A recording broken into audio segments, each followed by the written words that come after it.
we were able to utilize each other's credibility, and now it's like, boom, look at where you're at now. And now you don't even need my help. Like, you're just a boss on your own, dude. No, I need your help. What if Coke Zero sponsors us? I need you now than ever. Okay. Clip that.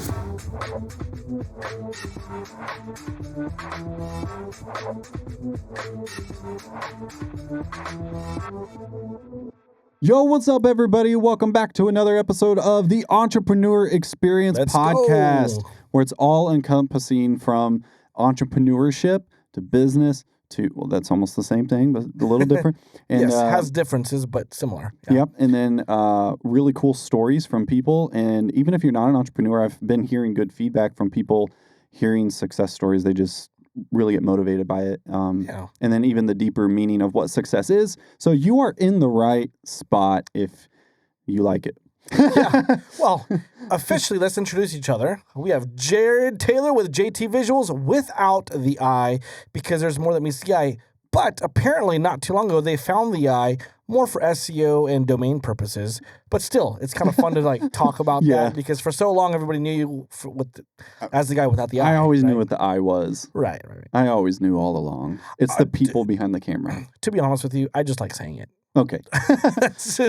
And this guy over here is Action Coach Joe. That's what I call him, but he's Joseph Quero with Action Coach and several other businesses as well. Yeah, serial entrepreneur. Yes. Drive my wife crazy. Just all that stuff. Good family man. Yeah. Well, I'm casual you've sold today. A business before. Yes. Looking casual today. Yeah, hat backwards. I'm a musician, by the way. I'm a drummer. So I like this shirt. It was given to me by a good friend. So he's very kind, and he really supports his friends and really watches out for people. Yeah. At least that's what I get. Yeah. He's like, you are yo, a good friend. You got that brain fog? Here's some Neurogum. Try it. So we were talking about how, like, hopefully all these sponsors, like, sponsor our show, like Coke Zero one day, maybe, because we drink it a lot. But anyways, it's been a while since it's just been you and I on the podcast. Yeah. Like, we've been on a role with bringing a lot of people on to share their stories.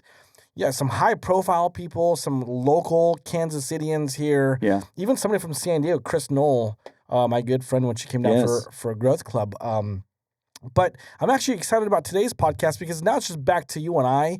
If you haven't seen some of the original, the OG Entrepreneur Experience podcast where it was just you and I talking about stories and our experiences, I would go back to the beginning and just enjoy that journey because those are some of my to be honest with you, favorite podcasts. I actually listen to them still. And if you know what the DISC assessment is, this is what happens when you put two eyes in the room. We just start rambling. We are the eyes. Yes. Okay, we found it. Awesome.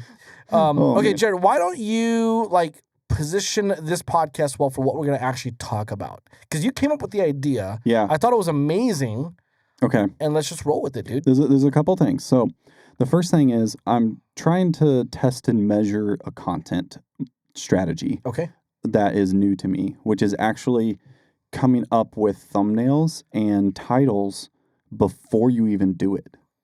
And so I was thinking of what would be a good title that would help people click.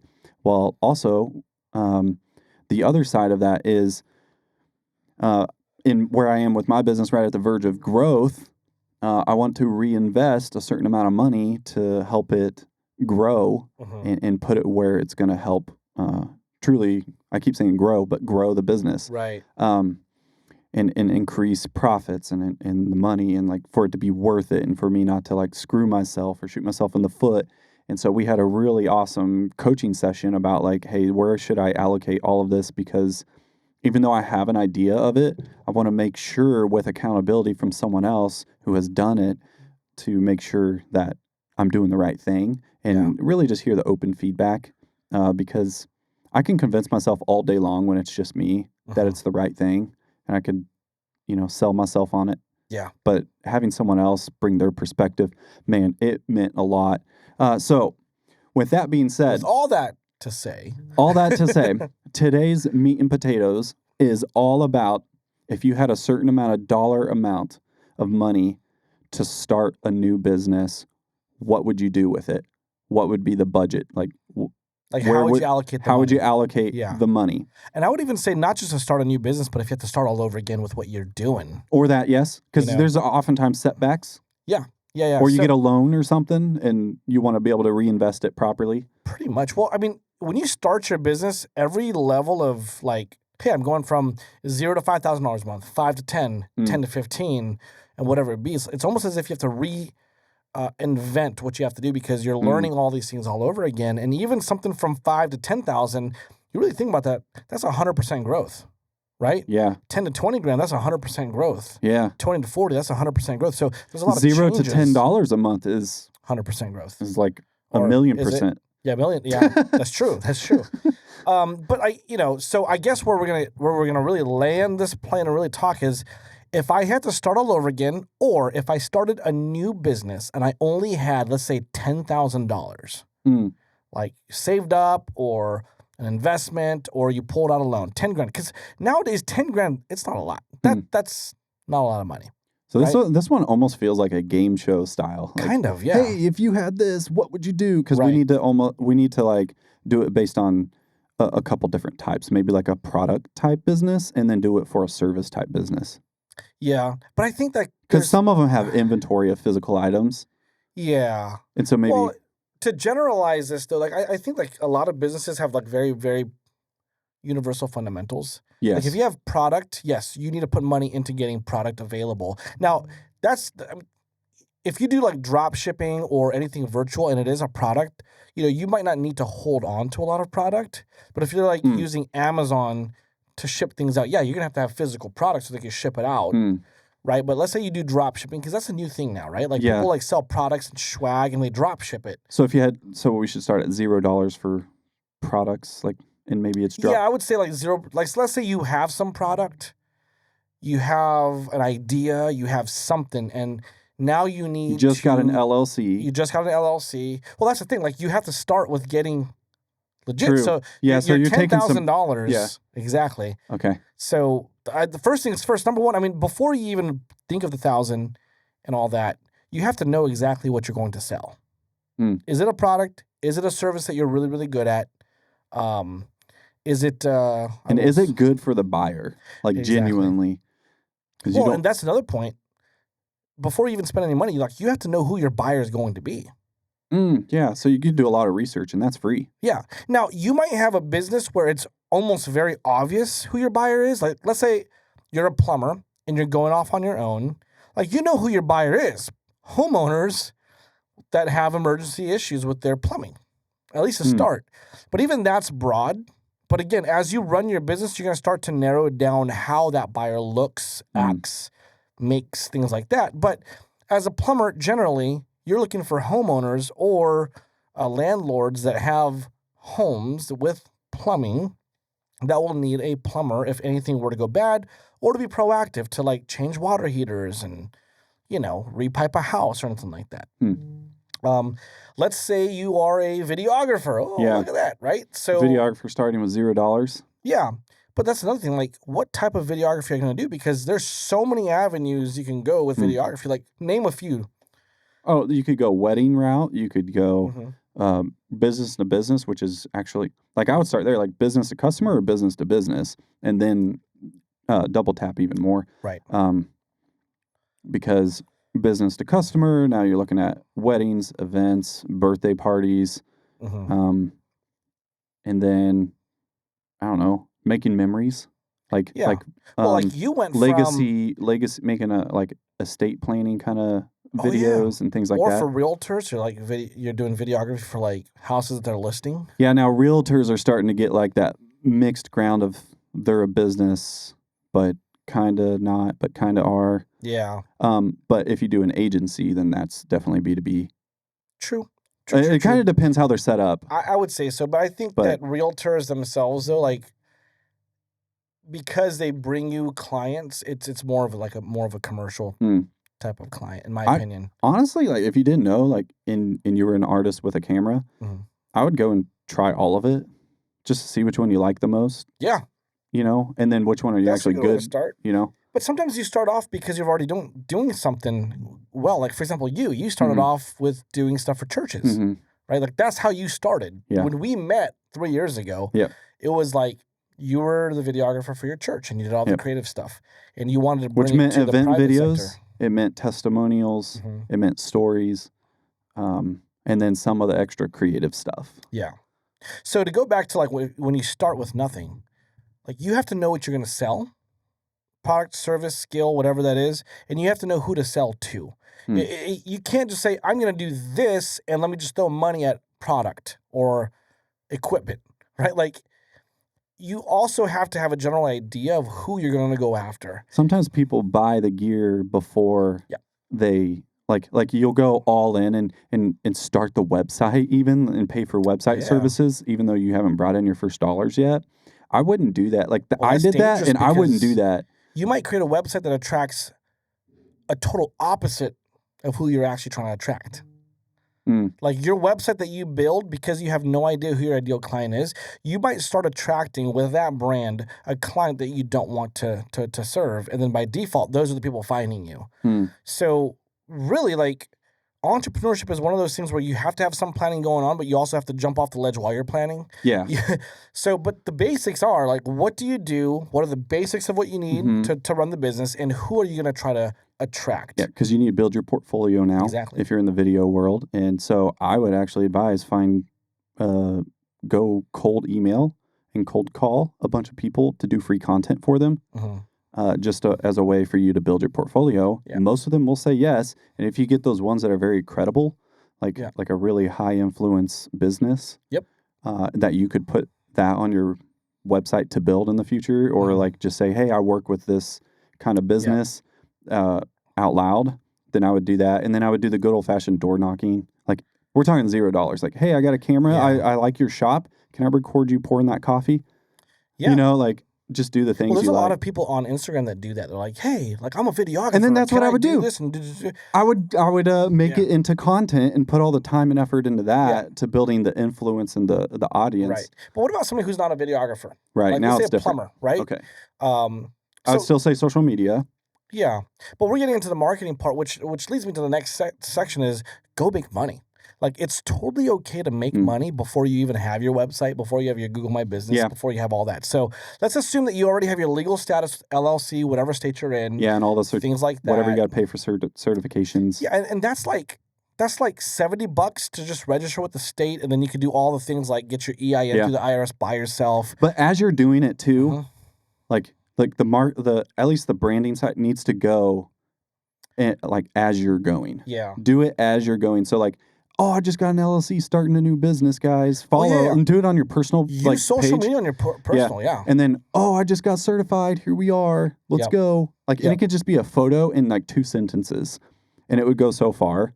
Just to like, you'd be amazed at those first launches like that and those first posts that people go. Well, this is the thing. Like, people want to support you. Yeah. Like, you'll find that when you start, you have so many people that actually want to support you. Now, whether they truly support you or not, but let's just say that they like and comment on your social media posts, that's supporting you. So you have an idea, you know what you're going to sell, you've kind of pinpointed who you want. Now it's about making money while you're setting up all the fundamental pieces like your website, your Google My Business, all that stuff. Go make money. Like you said, everybody has a sphere of influence, right? Like, you don't even have to always cold call or cold knock. That's a great way to do it. And there's warm ways to do that, especially if you're like offering something for free. Tap into your network first. Right? Tap into your network. If you have an entrepreneurial mind, chances are you've had conversations with other entrepreneurs. Start there. Most entrepreneurs want to help startup entrepreneurs just because we know exactly how things started. Like, how much help, if somebody came to you and said, hey, Jared, like, I'm looking to start a business. This is what I want to do. Like, in your heart, I know that you would want to probably be like, hey, dude, let's have a cup of coffee. Let me let you know what I did wrong or what I did right and stuff like that, right? Absolutely. But start off with your warm market and say, yeah, like, hey, this is what I'm doing. If they're willing to pay, let them pay. I would make money.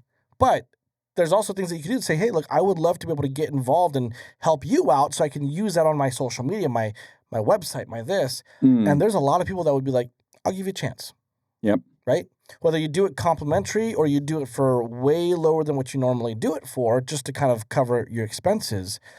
You know, I just actually started a junk removal business. Oh, yeah. It just started. So boom, very relevant.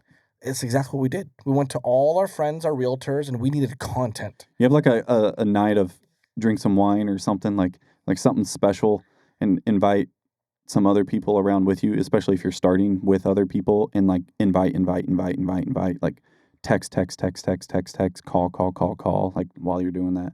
Yeah. It's a decent thing. We actually did that for the show, and starting podcast shows are kind of like starting businesses. I was like sending people like, hey, can you guys subscribe? Please subscribe. Please subscribe. Please subscribe. Like I was like, I remember that night our first show was like, hey, like how many people did you send it to? How many people did you send it to? But like started the junk removal business. We went to like we didn't even have we had our LLC started up, but the website was being worked on. Our social media was just starting. Google My Business, we're still getting approved by Google. I'm like, we're making money. So we went to friends, family, realtors, investors, and said, hey, look, like let us get some junk from a place that you have, and we'll lower the investment to get in. It covers our costs a little bit more, but mainly covers our costs, and we're going to get content, and we need a 5-star review, and we need referrals. Like we asked for 3 things: content that we could put on our social media and website, reviews, and referrals. And we got that. Okay.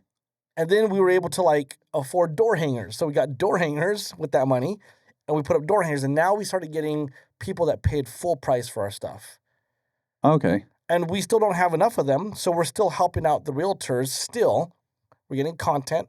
Now we're charging them a little bit more, so we're making money off of it, but we're not making full price.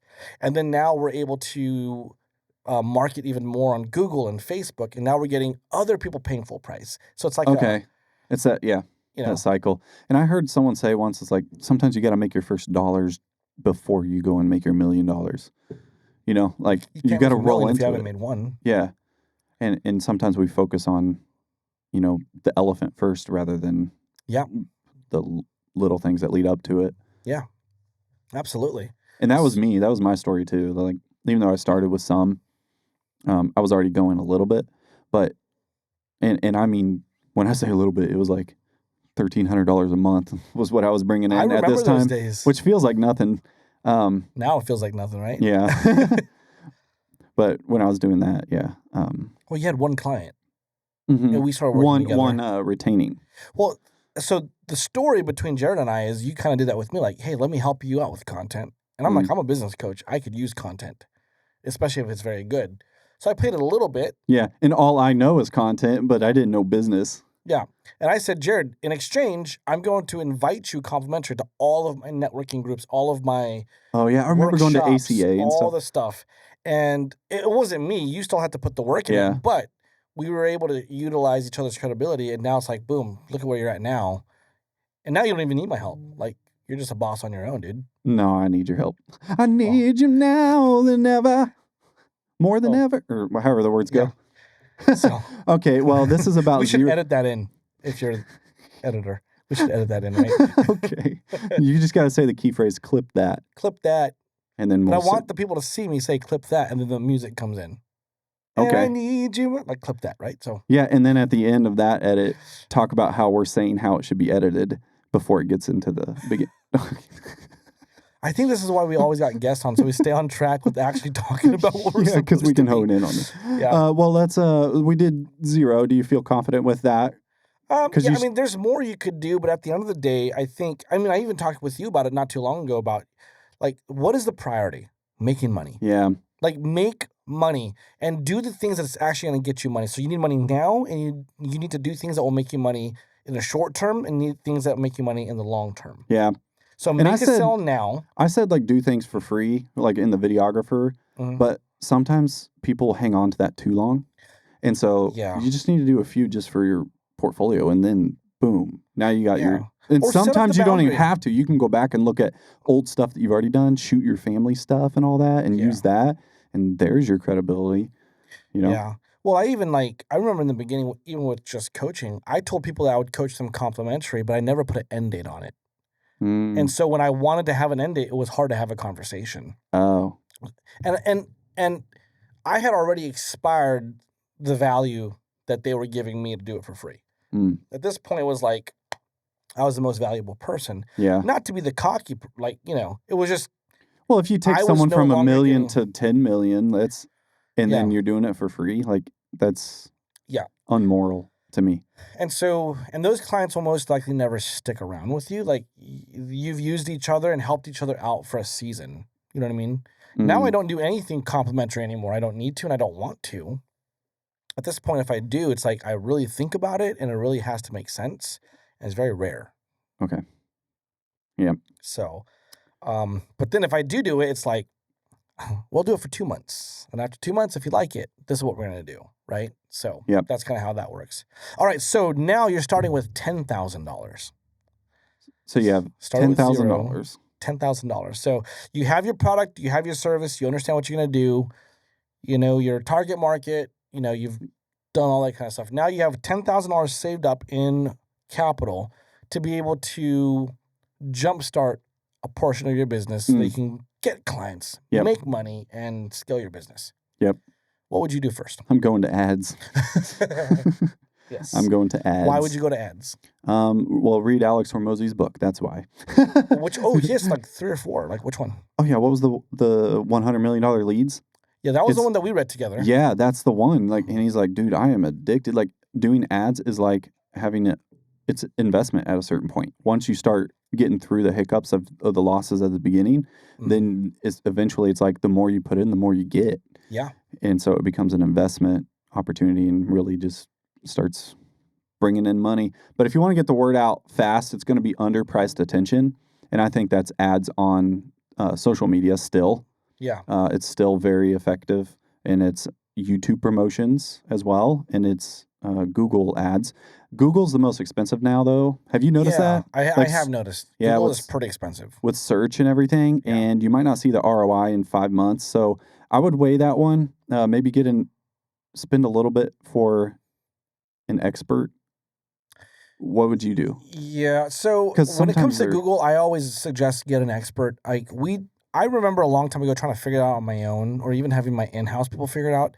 And although you figure out certain pieces of it, like this is not what you do, if it's not what you eat, live, sleep, whatever, you can't put so much time into Google and then forget certain parts of your business. Yeah. You know, because I remember putting up ads and then all of a sudden it's like, oh, this ad's not valid. It's like, why? Like you have to know exactly why it is. Right. And then we would just create an ad that we thought looked good for us, and then we would get 0 results from it. Yeah, and you don't know what you don't know. They make it pretty easy to make an ad, but then they also make it super complex so that the experts can make it effective. Exactly. So at that point, you need all of the systems going. Yeah. You need some people probably to do ads. Unless you're ready for the phone calls. Unless you're a business that does about like $2 to $3 or $4 million, like I would say, and this is just my opinion, I'm not saying that you can't, but I would say hire a third party to do it for you. There's a lot of great ones out there. There's a lot of bad ones out there too. Yeah. Right? But hire a third party to maintain and manage your website and your search engine optimization. That's one investment I would do. Yep. Social media, like there's content that you could put up, but there's also strategic professional content that you should be putting up. Like you need to be approachable, and when people click your ads, you need to have some sort of visual and representation of your brand. And even like filming on your iPhone can be better than not having anything, because they'll actually see that you're real and organic. But if they see that you invested in higher production as well, then they're like, oh, these guys, they must have some money, or it kind of gives that higher production value look. Yeah. Which can a lot of times be more credible. Yeah.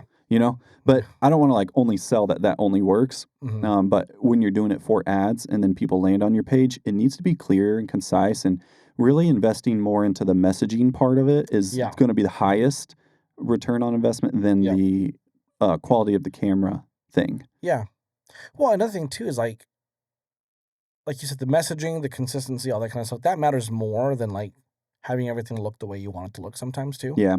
Now, don't get me wrong. You shouldn't put crappy stuff out there. But a lot of people will actually hold off on ads and advertising and getting their message out because they want it to be perfect. And they lost weeks and weeks of opportunity to just send and put a message out there. People will resonate with your message. Now, as you do that and as you perfect it, your brand will look more and more professional because you'll start to get to more professional content, or your messaging and your articulation. Articulation. Is that a word? That. I just wanted to say it. No. Oh. Yeah, the articulation of your words will actually start sounding better. I look at the videos that I did when I first started Yeah. till now, and I'm like, holy crap. Like, how I worded things was different 3 years ago than even now. I haven't gone back yet. Yeah. And looked. It's not horrible. But I bet it's very similar. It's very similar, yeah. But, at the end of the day, too, like, going back to, like, what I would do with that $1,000 if you start, like, put it towards advertising. I 100% agree with you. Yep. 100%. Because if there's anything that you should try to, like, do faster is to get the ideal clients to convert with you or to find you. Yep. And use that time to make sure you're on social media as well. Because if you have an ad on TikTok and then someone goes to your profile and then it's like, oh, there's no profile. That, to me, that's like a red flag. It might not be a red flag to an average person, but it might be a yellow or a subconscious, like, what's going on here? But, like, you're losing so much opportunity for someone to research your business. So you need to put out organic content. And that can be like, go spend some days making 57 pieces of content for that month. Right. Yeah. And get yourself going. Because if you have that traction organically, and that's all free, like, who cares? Stumble into it. Like, get over your fear of what people are going to comment. Because you're going to have to deal with that in your business anyways later. Yeah. You're going to have to do harder things than that. And you're telling me that you won't start just because you're worried about comments. For someone, I feel bad for those people. Like, if they try to bring someone down in a comment, and it's like, well, thanks. You just helped the algorithm feed my video out more, and I'm going to reply to your video or to your comment and make more content based on that. Yeah, there's a lot of people that actually put provoking topics off there just for that. Oh, yeah. You know what I mean? Yeah. And that's one way of doing it. Like, every topic that you put out there, everything that you provide, there's always going to be somebody who disagrees. And if we can if the people who agree don't comment, then find somebody who might slightly disagree so you can actually engage in a conversation and get people to see it. Yeah. So what are you doing out of the 10? Huh? Out of the 10. Talk numbers. Okay. Out of the $10,000. Well, this is assuming that I understand who I'm actually trying to attract and that my brand is good and I have a decent website. And what's the KPI of conversion side? Like, how many conversions would you need for $10,000 to be worth it?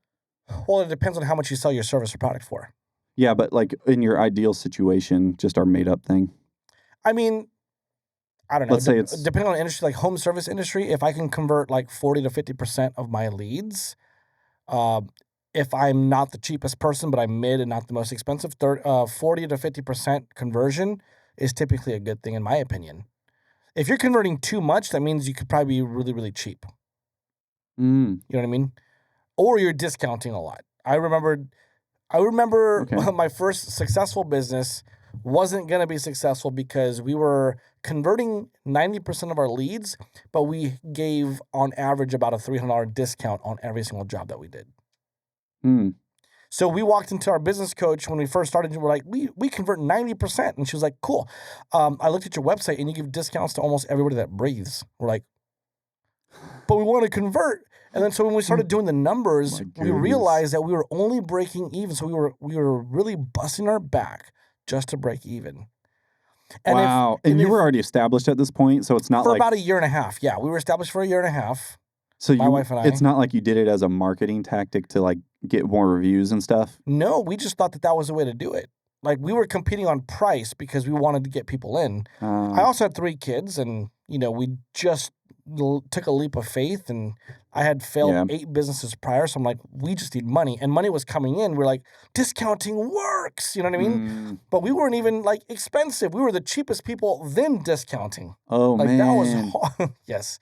It was interesting. It is fun to, like, put out little pieces of marketing and email that's like, 10% off, limited time. Like, it's fun, but it's not the way to go. But I would try to convert it at 40, 50, or 60%, depending on what you do and what your average dollar sell is.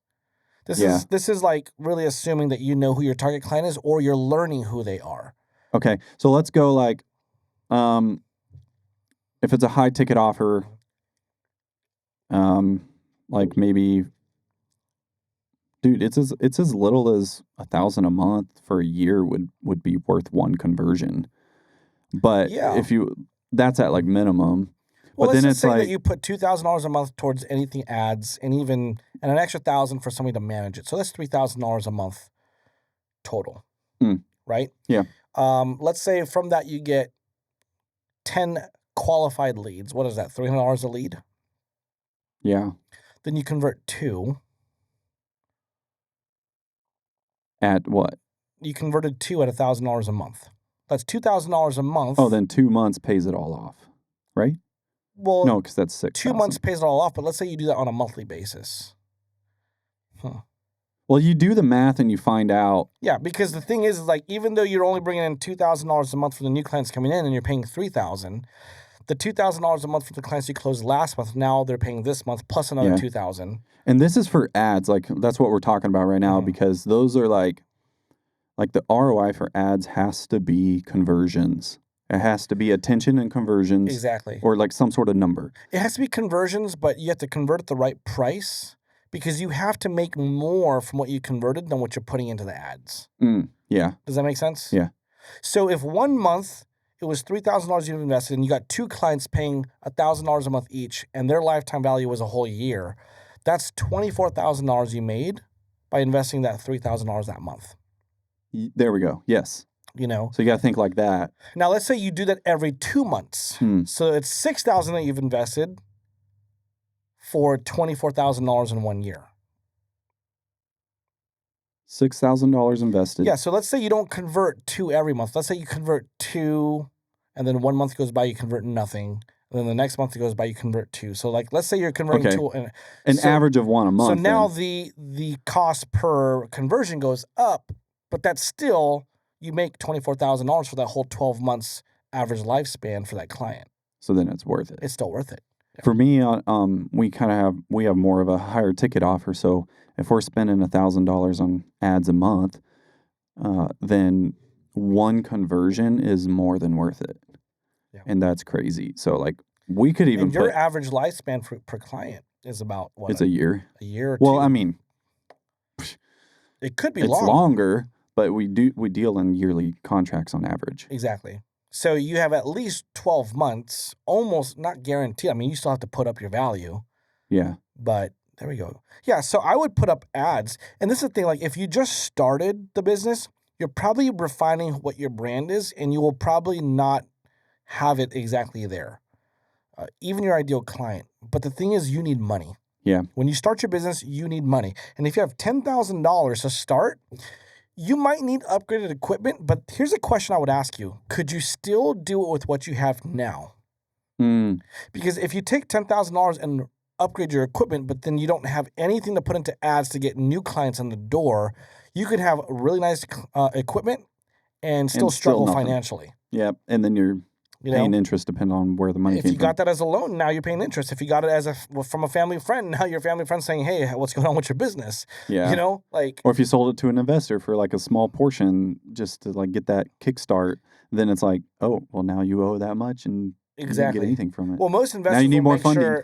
Most investors will make sure that they're going to invest in you, and they're going to say like, "What's your plan?" And this is for the plan. But I would say go for ads. Like, you need provision for the vision. Everybody has a vision. You want new equipment. You want to get to a certain part, but you need money now. Yeah. And so if you have anything to invest it into getting good qualified leads, convert them, and start building your systems off of that.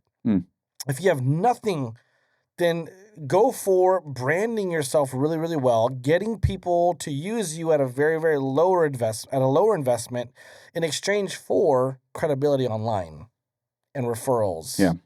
And, hopefully they'll come back to you and pay for it again. You know what I mean? Yeah. But yeah, I mean, anybody can start a business with nothing or very little. My first successful business, the air duct cleaning business, I started with $5,000. That's all I had in my Roth IRA. I cashed it out. I bought a trailer, a compressor, and then I I went around to so many property management companies and I just asked them for a chance. So, and I built an empire off of that. So for me, based on where our KPI is and that we deal in content already and we know how to make all that and we know how to even run the ads ourselves, the money we put into it is strictly just ad spend. Ads.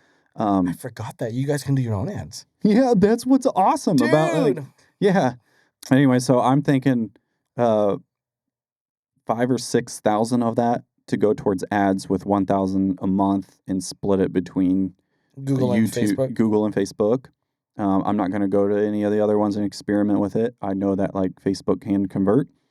And Google. And Google can too. I'm actually staying off of keywords for a little bit. I'm not going to put it towards that. I think that takes more time. You know what I mean? Like when someone searches this term, you should talk to put Nicole an ad about up. I should. I want to. Actually, because she's an expert. Yeah, I will. But as far as like the limited amount of dollars, I'm going to put it towards video ads. Well, I know a great videographer who can do that. So we're going to do video ads, which is actually in a really good position because your investment into ads is much less than most people because you do your own content and you do it very well.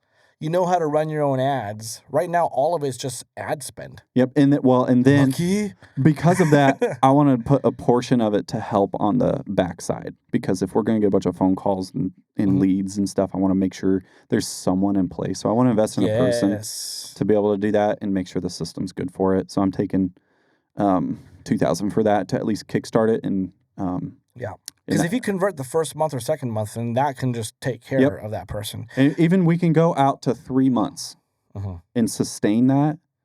And then, so we could guarantee 3 months. And then if we get one conversion within 3 months. You're looking for a job. No, that's amazing. That's another investment I would do. Like at a certain point, and you should do this very quickly. Your time is so valuable as an entrepreneur. You should replace all the menial admin stuff to somebody who's more competent.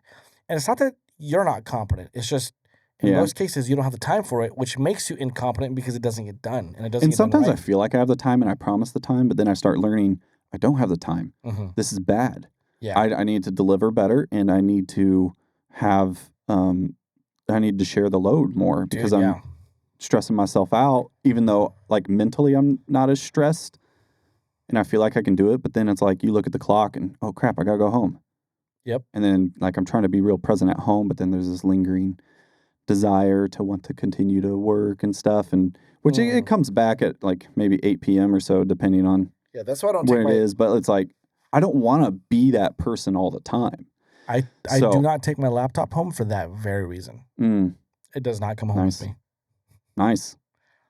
So I mean, I got a growing family, so I that's my legacy is right now, like with my kids and my wife and our family and leading them well. And so I'm trying to, like, if I hire someone else to help with that, it also means I'm not bringing that mindset of thinking about only the business instead of the family. Yeah. It's all like kind of blended and it's all the same thing. I don't want to like make it what was it called? A dichotomy? Yeah. Yeah, Jocko Willings talk. Yeah. Dichotomy of leadership. Yeah, I don't want to make it like that where it's black and white. It's like business versus personal. I want it to be like, how about a harmony? Yeah. We talk about that all the time in our sessions, how to harmonize. Because your business is going to take up a lot of space, especially in the beginning. You have to give it the time. Like if you want a successful business, you have to put the time in. Yeah. And, where a lot of people fail is that they don't know how to start pulling back on that when they should. But I mean, you're going to give your business a good few years of just push and grind. But within that, when you learn how to buy your time back, you can start putting people in place to handle certain things. That's what you're talking about, right? So that's the exciting part. Like, investing in ads invest in the company, invest in people, invest in the company, invest in people. That's my oversimplified strategy right now. Yeah. I like it. Well, look, that's how to start a business with 0 or 10,000. I know we were all over the place, but if you're an entrepreneur watching, I'm pretty sure you understand how our brain works. Yeah. Yes. The point of the matter is you can start your business with 0 or a little bit. It's where you place your efforts. It's where you place your attention. It's where you actually invest your money. Yep. That's going to make a difference. Yep. Don't go for the shiny objects. It doesn't really, you can actually provide a good service and product without all the shiny objects. What needs to be shiny is, how do I get more money in my bank account? And how do I keep it? Or the majority of it. Yeah. Once you're able to do that, I mean, money comes first. You got to take care of all your expenses. Anything left over that is called profit. And chances are a big chunk of that profit goes to paying you, if you can, paying the next month to run your business. And whatever's left over, if there's anything left over, that's called cash flow. And that's what you could build in savings to start buying better equipment or investing into more marketing, more ads. More things that have more babies. That's what Grant Cardone says. More babies. He's like, if it's not having babies, I'm not investing. And I was like, well, I think he's right. Yeah. Like, if we're going to put a limited amount of money into something, it needs to be able to produce more. And so that's good stuff. We had a good coaching session too earlier because we talked about this very subject. And guys, I got to tell you, like, having someone hold you accountable and have another mindset of someone that's been there, it's been very valuable to me. And I was like, I think I said in it, I don't know if you heard me, I'm like, this is fun. Yeah. Even though he's like disagreeing and like saying, hey, can I tell you, I would rather do this. And I'm like, sometimes there's that like wall of feedback that goes up, but we've been doing it long enough that it's like, dude, we built so much trust that I'm like, you know what? I'm just going to listen to you, because I think having faith in that reason, like, I got to lead and do it on my own. But at the same time, there's a reason why we spend time together to go through that stuff. Yeah. And if I'm not listening, then what's the point? Well, you're investing time and money into something that you're not going to do. Yeah, we didn't go just for a fun conversation. But if someone wants to pay you to do that, that would still be... Well, no, you wouldn't even like that, because if it doesn't benefit the business, then, like, as far as what I know from working on your team, is that might not be a good fit, because it's not for everyone. And you want to leave people better than you found them. And if you're just going and having a casual conversation and their business isn't growing, and that's the whole reason why they started, then something's not right. And you would communicate that. And then absolutely. Yeah.